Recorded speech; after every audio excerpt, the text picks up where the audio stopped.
रांझा के सभी भाई मिलकर जमीन की माप जोख करने वाले काजी के पास गए और उसे रिश्वत देकर अच्छी जमीनों को आपस में बांट लिया। बंजार और बेकार जमीन रांझे के हिस्से में आई।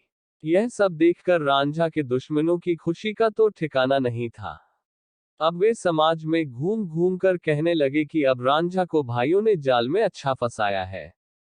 रांझा को भी वो अपमानित करते हुए कहते थे, यह आदमी खेत कैसे जीत सकता है जिसके सर पर बड़े बड़े बाल हैं लेकिन दिमाग में दही भरा है। ऐसे आदमी से कौन औरत शादी करेगी जो जिंदगी में कभी कुछ नहीं कर सकता। रांझा की बेइज्जती करने में भाई भी पीछे नहीं थे। वे कहते, उसने तो औरतों की तरह चूड़ियां पहन रखी हैं। दिन भर बांसुरी बजाता रहता है और रात भर गाता रहता है। अगर वह जमीन को लेकर लड़ने आता है तो आने दो, देखते हैं कि क्या कर लेता है। हम सब की ताकत के आगे वह अकेला कुछ नहीं कर सकता। रांझा भारी दिल लिए अपने बैलों को लेकर खेत जोतने चला, लेकिन उसकी आत्मा रो रही थी और धूप की तलखी उसके दुख को और बढ़ा रही थी।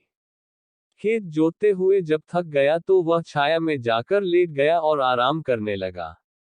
उसकी भौजाई साहिबा उसके लिए खाना लेकर आई और वह अपना दर्द उससे कहने लगा, भौजी, मुझे खेत जोतना अच्छा नहीं लग रहा। जमीन बहुत कठोर है। मेरे हाथों में फफोले और पैरों में छाले पड़ गए हैं। पिताजी जिंदा थे तो कितने अच्छे दिन थे। जाने वे कहाँ चले गए और ये बुरे दिन मुझे देखने पड़ रहे हैं। साहिबा ताना मारते हुए बोली, वैसे तुम तो बस अपने पिता के ही दुलारे थे। माँ के लिए तुम शर्मसार कर